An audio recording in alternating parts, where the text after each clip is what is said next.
Have you ever felt like you're playing a game where the rules just change the exact second you start winning? Oh, yeah. Like the goalposts just vanish overnight. Exactly. Especially when it comes to navigating, the modern expectations of masculinity. Hmm. You're told to act one way, to embrace this certain set of behaviors, but the moment you do, the goalposts shift. Right, and suddenly you're in the wrong again. Yeah, you're just standing there wondering what you missed. So, if you are listening to this and you're interested in the history of our institutions, specifically from a manosphere or a men's rights perspective, today's deep dive is custom built for you. It really is a profound structural question, because the source material we are looking at today attempts to answer it by pulling back the curtain on the entire societal board game, basically. Right. The author argues that the confusion isn't an accident, like it is the intended design. Which is wild to think about. But before we unpack that design, just a quick reminder to like and subscribe to the show so you never miss a deep dive. Today, we are reviewing an intense, highly charged, and honestly, incredibly provocative ebook. Oh, highly provocative. Yeah, it's titled The Misandrist Matrix, How Feminist Dogma Subverts Reason to Enslave the Western Mind by Conrad Riker. And look, if by the end of this conversation you want to dive into this massive manifesto for yourself, you have to check out Amazon, Kindle, and Google Play Books to buy the book. Absolutely worth reading the primary source. For sure. You could also follow the author at Conrad Riker on Substack for more of his unfiltered content. We really need to set the stage for what this text actually is, right? Because it does not pull any punches. Not a single one. No. Riker's book is an unapologetic manifesto. His core thesis is that Western civilization isn't just declining naturally, due to some historical life cycle. Like it's just getting old. Exactly. He argues it is being actively and intentionally dismantled by a very specific combination of feminist dogma and this shape-shifting form of Marxism. It is a heavy, heavy accusation. And because this text contains such highly politically charged content, we really need to make our mission statement for today crystal clear. We are not here to take sides. Right. We are not here to endorse the politics. And we are not here to validate or invalidate the author's claims. Our goal today is just to impartially report on and, unpack Riker's fascinating core arguments. We're going to trace his historical timeline, looking at how he claims our institutions were captured over the last century. Right. And we will explore the very specific psychological playbook he offers to his target audience, which is basically men trying to navigate this landscape. So we'll start by exploring the psychological trap Riker claims modern men are caught in right now. From there, we'll trace the history of how this matrix was supposedly built by 20th century intellectuals. It's quite the timeline. It really is. Yeah. We'll examine how it captured the legal and corporate worlds, and finally, we'll reveal the aggressive, no-holds-barred tactics the author insists are absolutely necessary for men to break free. So let's jump right into the deep end. Let's do it. The book begins by identifying what Riker calls the central psychological weapon used against men today. He calls it the misandrist double bind. Which is a fascinating concept to apply here. Yeah, let's establish what a double bind actually is before we look at how Riker uses it. In psychology, a double bind is basically a communicative dilemma where an individual receives two or more conflicting messages, right? And one message completely negates the other. So no matter what you do, you are wrong. Exactly, you're trapped. And Riker takes that classical psychological concept and applies it directly to the modern male experience. He calls it the double bind of toxic masculinity. Okay. This is the foundational premise of his entire worldview. He argues that men are currently trapped in a no-win scenario, like a psychological snare, meticulously constructed by progressive culture. How does the snare actually work, though? Well, on one hand, if a man lacks traditional masculine strength, if he's passive, deferential, or, entirely compliant with modern feminist ideal society, and specifically women, we'll still shame him as a weak loser. Right. But the bind is that you can't just revert back to traditional masculinity to escape that shame. Exactly. Because the exact second that same man displays traditional strength, assertiveness, or what Riker calls patriarchal dominance, the culture instantly demonizes him as dangerous or oppressive or toxic. It's a total catch-22. Yeah, so you're despised by biological reality for being weak, but you are punished by the cultural apparatus for being strong. Yeah. It really is a lose-lose. That is the core of the snare. And the most insidious part of this, according to the text, is what he calls the vulnerability trap. The vulnerability trap. Unpack that for us. Riker points out that modern progressive culture, so we're talking therapists, the media, corporate HR departments, they constantly demand that men open up. Think about how often you hear that men need to show emotional frailty. Oh, all the time. Right. That they need to cry, that stoicism is literally killing them. They are told to be entirely vulnerable. It sounds like a rigged carnival game to me. You know the ones? Oh, yeah. You step right up, you're told to throw the ball at the milk bottles to win a prize, but the balls are glued to the counter or the bottles are made of lead. Yeah, the game is rigged. You cannot win because the game was designed specifically to make you lose your money. The culture says, show us your weakness, we will reward you with empathy. But Riker argues that doing that is basically stepping on a landmine. He literally calls it biological suicide. Wow. Yeah. Riker argues that the moment men actually comply with the culture and show that vulnerability, they are met with visceral, evolutionary disgust. Disgust. Yes. He relies heavily on evolutionary psychology here, claiming that women are biologically hardwired to be repulsed by male weakness. In his view, the progressive culture promises acceptance in exchange for vulnerability, but the biological reality of human mating dynamics delivers only contempt. So he's saying the culture is lying to men about what women actually find attractive and secure. That's his exact argument. I want to look at how he traces the rollout of this psychological conditioning to the public, because he points directly at our television screens, coining a phrase I found really striking. He calls it the Simpsonization of the patriarch.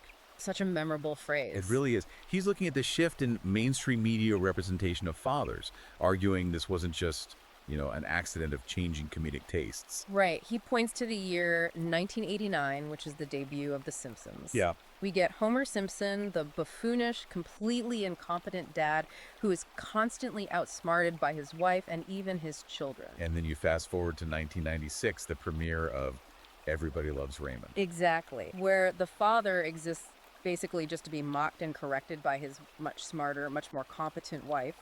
Riker doesn't view this as organic cultural drift. He calls it a coordinated psychological operation by media executives. Wait, a psychological operation? Yeah, he claims the goal was to condition the public, over decades, to view male competence as a bizarre anomaly. If you grow up watching Homer Simpson and Ray Barone, the subjugation of the father just becomes high comedy. You expect the man of the house to be an idiot. And he contrasts that Homer Simpson archetype with John Wayne, right? Yeah. And the 1956 movie The Searchers. Oh, huge contrast. John Wayne's character represents this raw, unapologetic, patriarchal power. He protects, he provides, he doesn't pause to process his feelings or apologize for his privilege. And Riker compares that 1950s Titan to what he sees as the emasculated heroes of today. He points to recent Star Wars sequels, for example. Where legacy heroes are broken down. Right, portrayed as failures who abandon their duties. Or he brings up the Rings of Power, where he claims traditional warrior virtues are stripped away from the men so they can submit to flawless, overpowered female overlords. So he views modern media as an indoctrination tool designed to make men comfortable with submission. But wait, if vulnerability is a universal human trait, we all experience fear, sadness, and doubt. Why does the author believe showing it is such a catastrophic error for men? I understand the evolutionary argument he makes about mating dynamics, but why is Stoicism so vital to society at large? To answer that, Riker connects this pop culture subjugation to actual psychological guidelines. He brings up the American Psychological Association, the APA. Right. Riker argues that the APA has officially pathologized standard, healthy male stoicism. They've framed the instinct to suppress emotion in favor of action as a literal mental health crisis. But Riker disagrees with that. Vehemently. He points to the events of September 11th, 2001 to defend traditional masculinity. The firefighters and police officers. Yes. He uses the men who ran into the burning towers as the ultimate defense of traditional stoicism. Those men did not pause in the stairwells to hold a sensitivity seminar. They didn't process their vulnerability or center their trauma. They operated on pure, unadulterated male stoicism and self-sacrifice. Riker argues that the exact traits the APA and modern progressives demonize as toxic are the very traits that save lives. They act as the ultimate societal shield when chaos actually strikes. Exactly. That brings up a concept he explores regarding how men naturally react to this constant pathologizing of their nature. He uses the term reactance. Let's define that for the listener because it's a well-documented psychological phenomenon. It is, yeah. Psychological reactance is the natural, visceral, human rebellion that occurs when you feel your freedom, autonomy, or status is being unfairly taken away. If someone tells you that you aren't allowed to read a certain book, your desire to read it skyrockets. That's reactance. And Riker applies this directly to the domestic sphere. He says when a man faces constant nagging or microscopic criticisms at home, a dynamic he labels critical theory-induced paranoia. Which is a wild term. It is. It's where every male action is scrutinized for signs of patriarchal oppression. He says a man's natural reactance isn't a sign of toxicity. So when he snaps back or withdraws, it's not toxic. Riker argues that when a man snaps back or withdraws, it is a healthy biological defense mechanism against being shamed and subjugated in his own home. Okay, so if this double bind, this vulnerability trap, and this media conditioning are as intentionally engineered as the author claims, the obvious question for anyone listening is, who engineered it? Like, who glued the balls to the counter at the carnival? Ideas don't just spring out of nowhere. Riker addresses that head on. He doesn't just complain about the current state of affairs. He traces a very specific timeline of ideological subversion. He calls it a shape-shifting parasite, right? He does. He explicitly rejects the idea that the woke culture of today organically evolved from people simply wanting to be more inclusive and kinder to each other. So where does he say it comes from? He asserts that modern progressivism is the result of a highly strategic, calculated pivot by Marxist intellectuals in the 20th century. To set the foundation for this, he leans on the Black Book of Communism, which was published by Harvard University Press in 1997. Right. And that book details the roughly 100 million body count of 20th century communist regimes under Stalin, Mao, Pol Pot, and others. Right. Riker uses that staggering number to prove that classical economic Marxism failed violently and decisively. The original Marxist theory predicted that the working class men of the world, the men who worked with their hands, the miners, the factory workers, the builders, would unite and overthrow the capitalist owners. But they looked at the reality of the Bolshevik Revolution and overwhelmingly rejected it. Exactly. They realized economic communism was a grift that robbed them of the fruits of their labor and delivered authoritarian misery instead. So the revolution failed to capture the working man. The host organism rejected the parasite. So what happens next? Because if you are a Marxist intellectual in the 1930s and your entire economic theory just crashed and burned in front of the global working class, you have a massive problem. You completely lose your base. And this is where Riker traces the exact pivot point. He points to the year 1937. Okay, what happened in 1937? This is when theorists from the Frankfurt School intellectuals like Max Horkheimer and Theodor Adorno fled Europe due to the rise of National Socialism and embedded themselves at Columbia University in New York. This is a famous migration in academic history. But Riker's interpretation of it is where the shape-shifting happens. Let's unpack the Marxist dialectic for a second. The dialectic is essentially a framework of conflict, right? The oppressor versus the oppressed. Right. In classical Marxism, the oppressor was the rich factory owner, the bourgeoisie.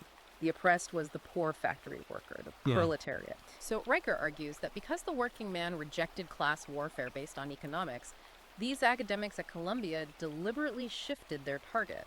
They took that exact same dialectic framework, oppressor versus oppressed, and simply rebranded it. They moved from the economy to the culture. Exactly. In this new cultural Marxism, the traditional biological Western male was recast as the new bourgeoisie, the universal oppressor.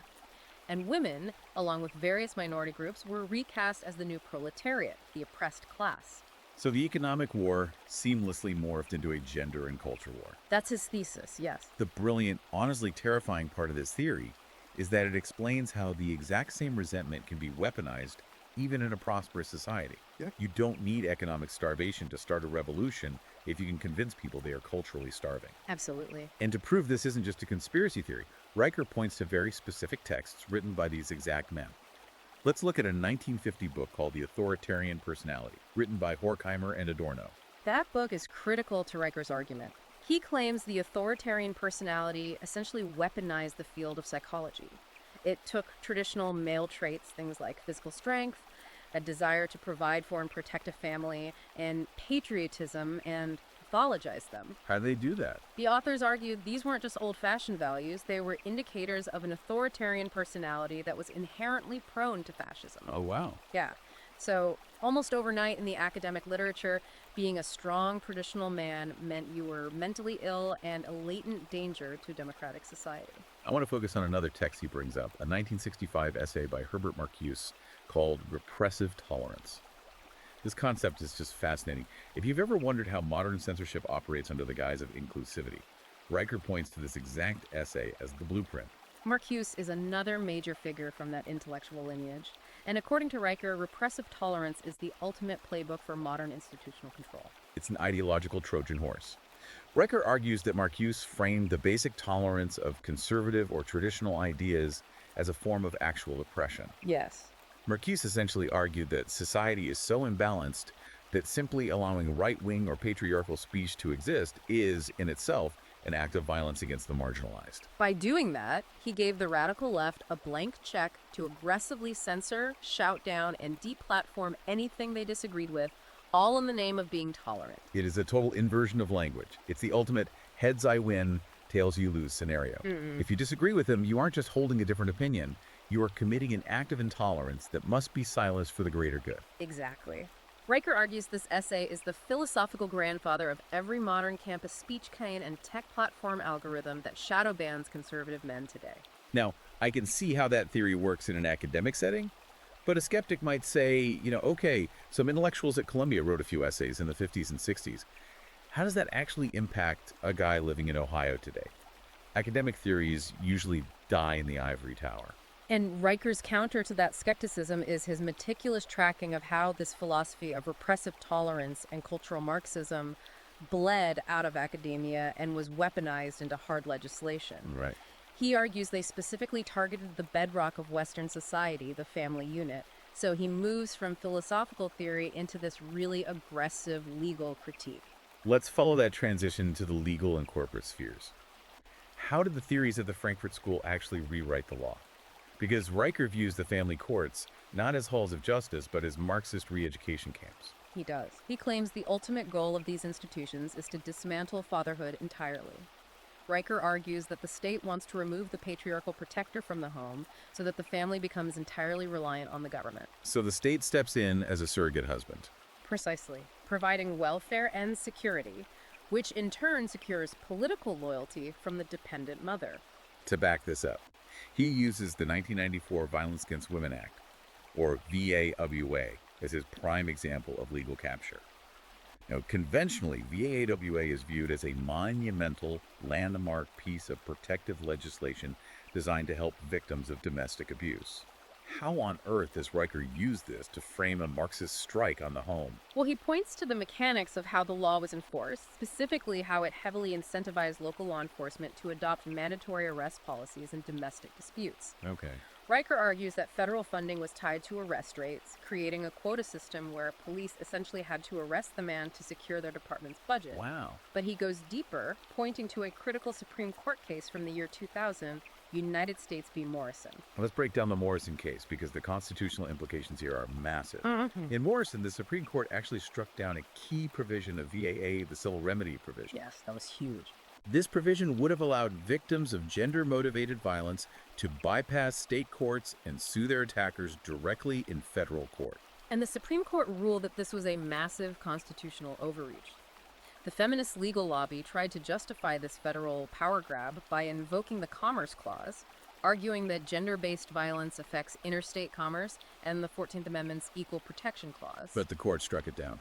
They did, stating that Congress cannot regulate non-economic, violent criminal conduct based solely on its aggregate effect on interstate commerce. Riker uses this Supreme Court decision as proof that the feminist legal lobby wasn't just trying to protect women, they were actively trying to sabotage the Constitution to federally legislate misandry and bypass state-level due process. He also digs into the actual psychology used by law enforcement and the courts when handling domestic disputes, specifically something called the Duluth model. Let's explain what the Duluth model is. It was created in 1981 by Ellen Pence and Michael Paymar in Duluth, Minnesota. It became the absolute standard, the most common batterer intervention program in the United States and worldwide. But Riker argues that the Duluth model is far from a neutral psychological tool. He calls it an anti-male inquisition. Anti-male inquisition. Yes, he claims the Duluth model is built on an ideological framework that automatically assumes the man is the patriarchal aggressor wielding power and control, and the woman is inherently the victim. Let's imagine a hypothetical police call to illustrate Riker's point. A neighbor calls the police because a couple is screaming at each other. Under a truly neutral system, the police would arrive, investigate the evidence, and determine who initiated the conflict. Naturally. But under a system heavily influenced by the Duluth model's assumptions, Riker argues the officers are preconditioned to view the male as the systemic oppressor, regardless of the immediate facts. Exactly. Riker says this is the literal mapping of Marxist class struggle oppressor versus oppressed directly onto the messy reality of domestic disputes. He argues it virtually guarantees that men are treated as guilty by default, stripped of their presumption of innocence, and removed from their homes. And it isn't just the courtrooms. Riker says this matrix has completely captured corporate America and academia, too. He points to the University of Michigan, claiming they spent a staggering $85 million on a diversity, equity, and inclusion DEI bureaucracy. In Riker's view, that $85 million didn't buy racial harmony or better education. He argues it purchased a massive architecture of misandrist surveillance. Misandrist surveillance. Yes. He views DEI departments as modern commissars, where male behavior is constantly monitored, policed, and disciplined for ideological compliance. He also targets what he calls the intersectional industrial complex. He points out that Darren Walker's Ford Foundation handed a massive $10 million grant to the Time's Up Legal Defense Fund back in 2018. Riker doesn't see that as philanthropy supporting victims.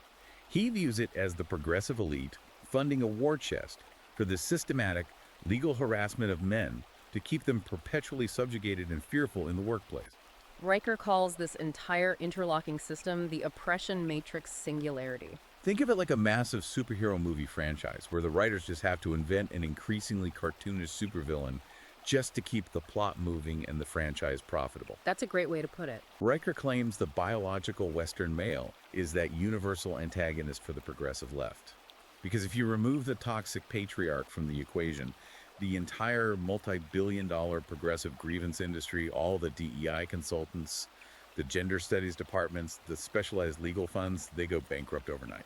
They literally need men to be the villain to justify their own paychecks and institutional power. But if we step back and look at the broader society, a critical listener might push back. If the corporate, academic, and legal systems are so completely heavily stacked against men, why doesn't the mainstream data reflect total male failure across the board? We still see men dominating the upper echelons of business, politics, and technology. Well, Riker has an answer for that. He argues you just have to look at the right data, the biological data, which moves us into his arguments regarding evolutionary psychology versus the blank slate delusion. The blank slate delusion. Yeah, Riker sets out to completely debunk the blank slate theory. Let's define the blank slate theory for everyone. It traces back to philosophers like John Locke, positing that human beings are born with no innate mental content.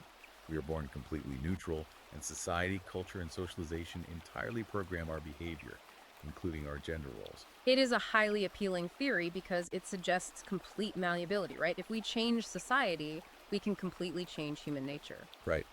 But Riker argues this concept has been hijacked by modern academics, culminating in Judith Butler's performativity theory. For those unfamiliar, Judith Butler is a prominent philosopher who argued that gender is not an internal reality or a biological fact, but a phenomenon that is continually produced and reproduced through action. It's a performance. Exactly. We act out gender based on cultural scripts. Riker views this entire academic discipline as mimetic hazard, a literal mind virus trying to undo millions of years of Darwinian fitness by convincing people that biology doesn't matter. So what is his biological counter-argument? He goes straight to the Hardware. Yes. He argues that boys are engineered at a cellular level with a Y chromosome and a massive surge of fetal testosterone. This biological cocktail, according to Riker, hardwires men for dominance, spatial reasoning, territorial defense, and systemic problem solving. He asserts these traits are not socialized, they are metabolic, they are baked into the DNA. Exactly. And he offers a really funny, specific tactic for his readers if they ever find themselves arguing with a progressive who claims human attraction and gender differences are purely cultural constructs. It's called the peacock's tail. Yes. He says, Just ask them to explain the evolutionary mechanism of the peacock's tail. It's a classic evolutionary biology argument. Yeah. If you look at a peacock's extravagant tail, it seems completely maladaptive. It makes the bird highly visible to predators, it's heavy, it slows them down, and it requires immense metabolic energy to grow. Right, if survival of the fittest is just about staying alive, the tail makes no sense. But it exists purely because peahens, the females, selectively breed with the males who have the most impressive plumage. The tail is a signal of genetic fitness. Riker uses this to prove that biological aesthetics and deep evolutionary selective pressures dictate behavior, utterly destroying the argument that attraction or gender roles are just social constructs. We are driven by ancient mating strategies. He also coins this term, the green hair theory, which relies heavily on evolutionary status dynamics. He suggests that the most unhinged, radical progressive activists, the ones screaming in the streets, policing language, and pushing queer theory, are almost universally individuals who have been locked out of the high-status mating market. He argues that because they cannot compete in the traditional biological marketplace of physical attraction or competence, they use extreme ideological rebellion and loud, colorful hair as a psychological coping mechanism. So it's a way to mask their own genetic or aesthetic shortcomings by trying to tear down the very system of biological standards they fail to meet. It's a highly controversial, aggressive psychological critique. But he connects this biological reality into hard economic data, looking specifically at the 1963 Equal Pay Act. Now, most people, if you ask them on the street, view the Equal Pay Act as a monumental victory for civil rights and basic fairness. Oh, undoubtedly. But Riker views it as a catastrophic economic trap. He argues that while it was sold to the public as a crusade for equality, its actual hidden function was to devalue the biological role of the mother and serve corporate interests. By pushing women out of the home and into the workforce en masse, the corporate state effectively doubled the labor pool. Right. And if you know anything about basic economics, when you double the supply of labor, you suppress wages. Yeah, if there are suddenly twice as many people competing for the same jobs, employers don't have to pay as much. Precisely. Riker claims this artificially suppressed wages for single-income families, making it nearly impossible for a single man to support a family on an average salary today. Furthermore, he argues it fundamentally transferred a woman's loyalty from her husband and family to her corporate employer. To back up his claims about wage dynamics, he cites the Nobel laureate economist Claudia Goldin. Goldin's work on the wage gap is fascinating because it challenges the mainstream narrative. Her research is pivotal here. It suggests that the unadjusted gender wage gap isn't primarily driven by systemic, mustache-twirling sexism from male bosses.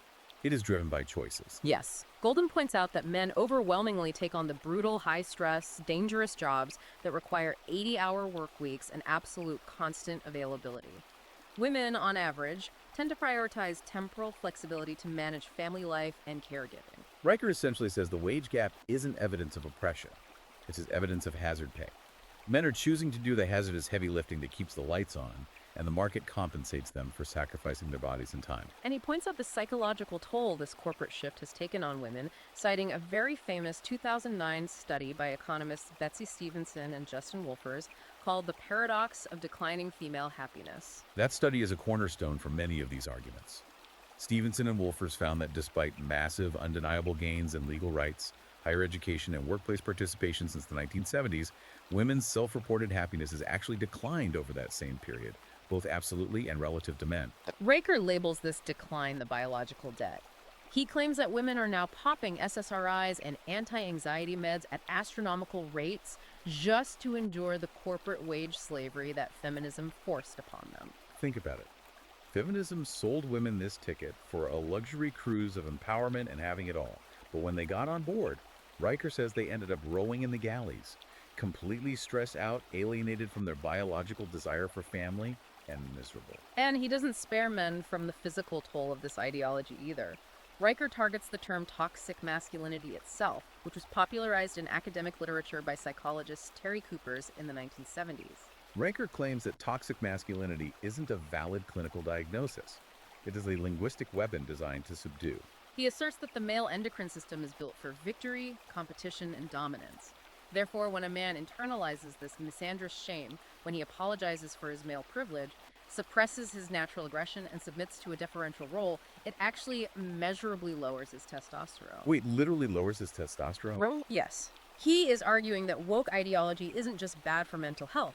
It physically castrates men on a cellular level by disrupting their endocrine function. If modern feminism has caused massive unhappiness for women and is literally lowering the testosterone of men, according to Riker, what is the alternative?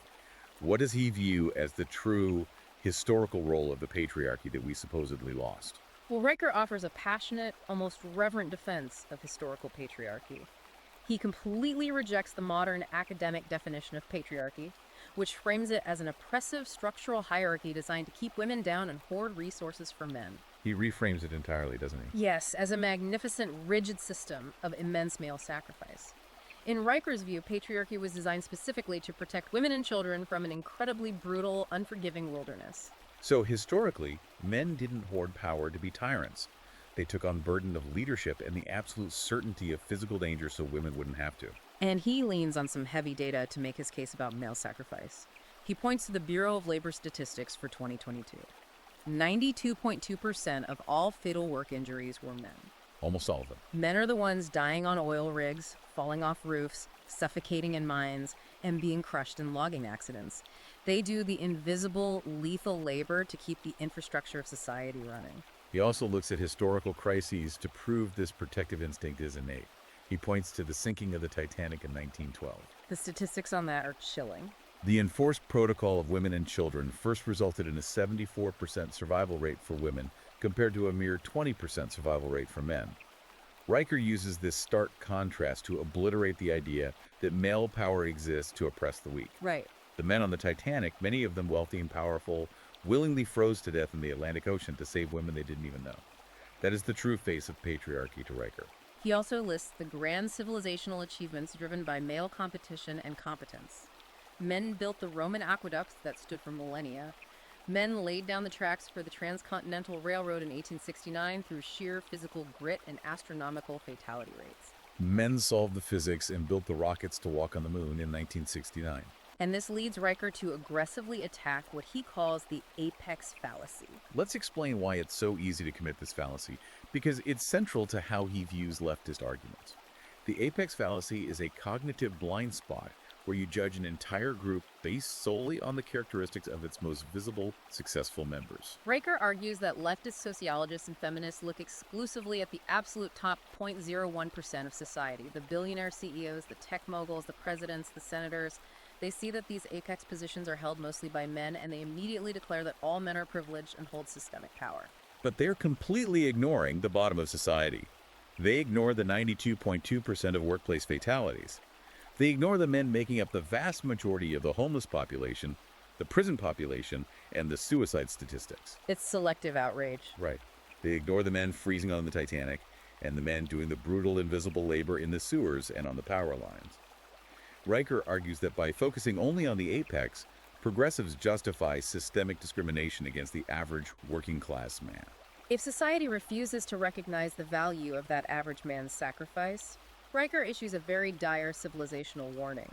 He uses the framework of Joseph Tainter, an anthropologist who published a foundational book in 1988 called The Collapse of Complex Societies. Tainter's theory is fascinating. He argued that societies don't just fall because outside invaders show up with bigger armies. They collapse internally when their investments in social complexity reach a point of diminishing returns. Like a bureaucracy that gets too big. Exactly. Think of a massive bureaucracy. At first, hiring managers helps the business.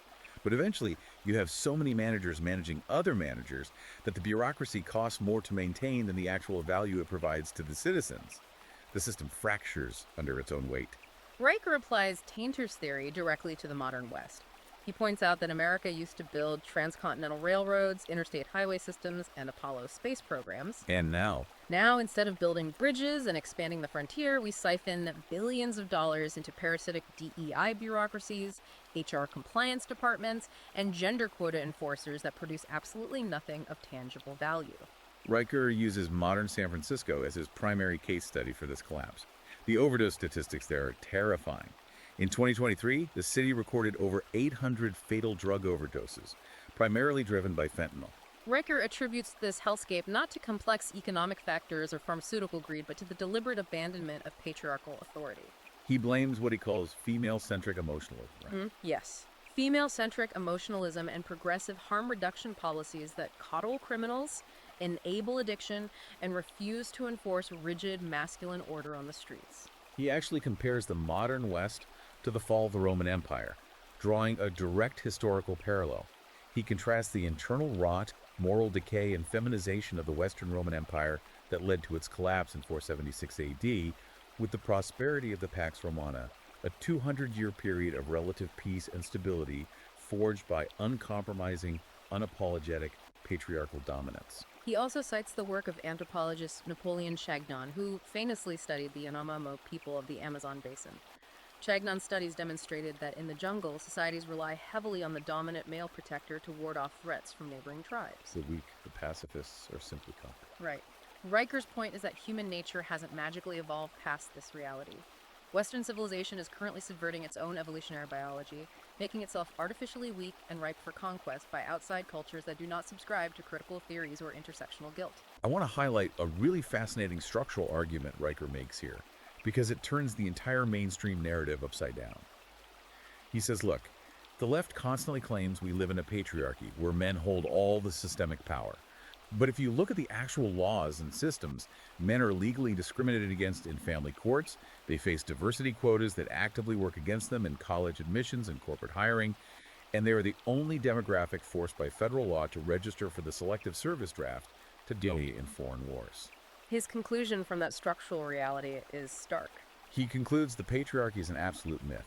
We don't live in a patriarchy, we actually live in a misandrist matriarchy. A misandrist matriarchy. In Riker's view, the truly privileged demographic women use a fabricated, heavily funded victimhood narrative to secure resources and subjugate the working men who actually build the infrastructure and keep the lights on. It is a stunning reversal of how we are taught to view power dynamics. Having diagnosed the Matrix, traced its historical roots to Columbia University, and highlighted the stakes of civilizational collapse, you must be wondering, what is Riker's ultimate battle plan? How does a man actually navigate this? That brings us to our final exploration, the tactical playbook. This is all about ideological asymmetry and mental sovereignty. Riker shifts from historical theory into a very aggressive, highly actionable manual for the modern man. The foundational step in Riker's playbook is building what he calls an epistemological fortress within your own mind. Epistemology is the study of knowledge, how we know what we know. Right. Riker says you have to have absolute control over how you perceive reality, refusing to let the media or HR departments dictate your sense of truth. You must recognize progressive ideology not as a legitimate political philosophy with which you can have a polite debate or reach a compromise. He views it as a literal cancer, and you do not negotiate with a tumor. You eradicate it. He demands that men employ ideological asymmetry. Which means never playing defense. Never apologize for your masculinity, never explain yourself to a critical theorist, and aggressively mock woke ideology when confronted by it. He makes a great point about playing defense. He does. He points out that the moment you play defense, the moment you say, I'm not toxic, I'm one of the good guys, you have already validated their false premise that masculinity is inherently bounty. There is a story in the book that perfectly illustrates this, and it's a brilliant example of localized resistance. Riker tells the story of a structural steel worker in Seattle. This blue-collar crew, guys who build skyscrapers, gets pulled into a mandatory corporate DEI training session. You can picture the scene perfectly. Oh, completely. An HR manager stands up in front of these men and starts lecturing them about their unconscious bias, their microaggressions, and the evils of their patriarchal privilege. Now, most people in that situation just keep their heads down, nod along to avoid getting fired, and wait for the clock to run out. But this steelworker simply raised his hand. He didn't yell. No, he didn't yell, he didn't throw a tantrum, he didn't cause a scene. He was perfectly calm. He maintained his frame. Exactly. He just demanded objective, scientific, hard laboratory proof from the HR manager of this so-called unconscious bias. He wanted the empirical data demonstrating how it was measured and proven in a lab. And how did she react? Well, when pressed for actual hard science, the HR manager completely stumbled. Her entire emotional narrative shattered in front of the crew because, as Riker points out, the concept of unconscious bias testing is largely an unprovable pseudoscientific framework that relies on emotional manipulation. Riker uses this story to prove that one man, armed with facts and simply refusing to yield his masculine frame or apologize, can dismantle an entire woke apparatus in a room. It's powerful. Riker contrasts that unyielding, calm masculine frame with the fragility of modern academia. To do this, he points to the ancient Roman Stoic philosopher Epictetus. Epictetus was born into slavery in the 1st century. The historical story goes that his master was deliberately torturing him, twisting his leg with full force. Yeah. Epictetus calmly looked at his master and warned him that if he kept twisting, the bone was going to break. When the leg finally shattered, Epictetus didn't scream or cry. He simply stated, "I warned you it would break," and went about his day. That is the ultimate Stoic ideal. And Riker compares that first-century Stoicism to a highly publicized event at Yale University in 2015. He highlights the infamous incident where adult college students were literally weeping and screaming in the campus courtyard, demanding a professor be fired. And why? Because the professor's wife sent an email suggesting that the administration shouldn't heavily police students' Halloween costumes for cultural appropriation. The contrast he draws is just brutal. The Stoics built a globe-spanning empire by looking harsh reality in the eye, suffering immense pain, and conquering it. Meanwhile, modern academics and students at elite institutions suffer complete mental breakdowns over hypothetical offenses regarding polyester costumes. Riker insists that if men want to survive the Misandrist Matrix, they must return to the iron frame of Epictetus. So beyond mindset and stoicism, what are the actual actionable steps Riker gives to his readers to fight back in the real world? He outlines a multi-pronged closing strategy. First, he demands localized action. He tells men to stop worrying about national politics and instead form community groups to actively boycott, mock, and reject ideological subversion in their local school boards and city councils. Right. He cites the 2021 and 2022 parental uprisings in Loudoun County, Virginia. Exactly. Where parents aggressively challenged the school board over critical race theory and gender policies, using that as a successful blueprint for pushing back against institutional indoctrination. Second, he gets very practical about money and resources. He tells men they absolutely cannot trust a legal system that is heavily incentivized by the Duluth model and family courts to destroy them. So what's his advice? He advises men to establish irrevocable trusts and ironclad prenuptial agreements long before they ever get married, to protect their wealth, their assets, and their sovereignty from the state. Third, and perhaps his most ambitious goal, he calls for the creation of a parallel patriarchal economy. He's telling his readers, don't just complain about corporate HR departments. Abandon the degenerate corporate matrix entirely. This is huge. He's advocating for a complete severing of ties. Start your own businesses. Hire unapologetically based on merit, competence, and traditional values, ignoring diversity quotas. Build new networking platforms and create media companies that completely bypass the censorship algorithms of Silicon Valley. He envisions a shadow ecosystem where masculine competence is rewarded and protected. And finally, on a very meta level, he tells his readers to leverage the tools they have right now. He urges them to leave 5-star reviews on his book everywhere they can, specifically to defeat the tech algorithms that try to suppress controversial content. To spread this exact message to other men who feel trapped in the double bind. Think of it as unplugging for the Matrix. Riker's ultimate realization is that this entire progressive system, the gender studies departments, the bloated HR bureaucracies, the state welfare programs, it produces nothing of physical value. It relies entirely on the tax revenue, the blood, and the sweat of the very patriarchal working-class men it constantly demonizes. His solution isn't to vote harder in a rigged system. His solution is to starve the beast. If you cut off your compliance, protect your resources, and build your own economy, the Misandrist Matrix will simply collapse under its own unsustainable weight. It is a sweeping, radical call for total intellectual, psychological, and economic independence. Let's take a breath and summarize the massive journey we've just taken through Conrad Riker's The Misandrist Matrix. We have impartially unpacked a truly intense set of claims today. We started with the psychological trap, the double bind of toxic masculinity, where men are shamed for weakness but punished for strength. And the vulnerability trap that evolutionary psychology suggests is biological suicide. We traced his historical argument, looking at how the Frankfurt School academics like Horkheimer and Marcuse fled to Columbia University in 1937. Allegedly shifting classical Marxism from an economic class struggle to a cultural gender war, weaponizing concepts like repressive tolerance to silence dissent.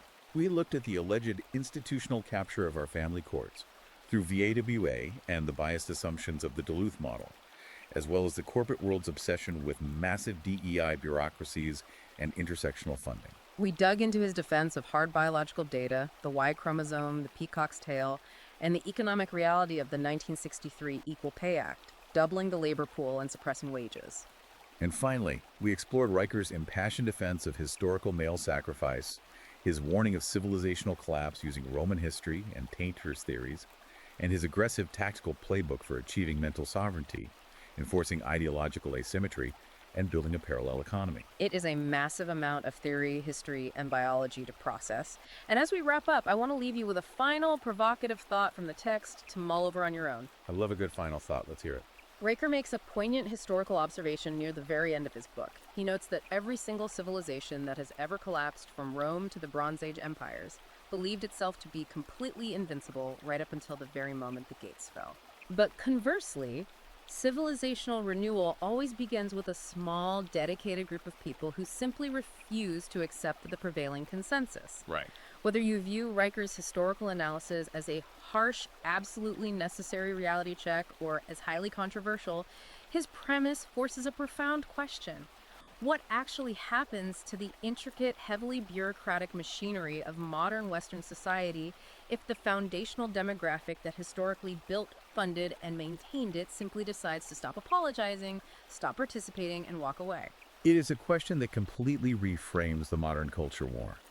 If you want to dive into the raw, unfiltered source of these arguments, examine his data points, and explore that question further, you need to read the book for yourself. Check out Amazon Kindle and Google Play Books to buy the ebook, The Misandrist Matrix. The primary source always offers the deepest understanding, especially when dealing with theories that challenge the foundational narratives of our institutions. Absolutely.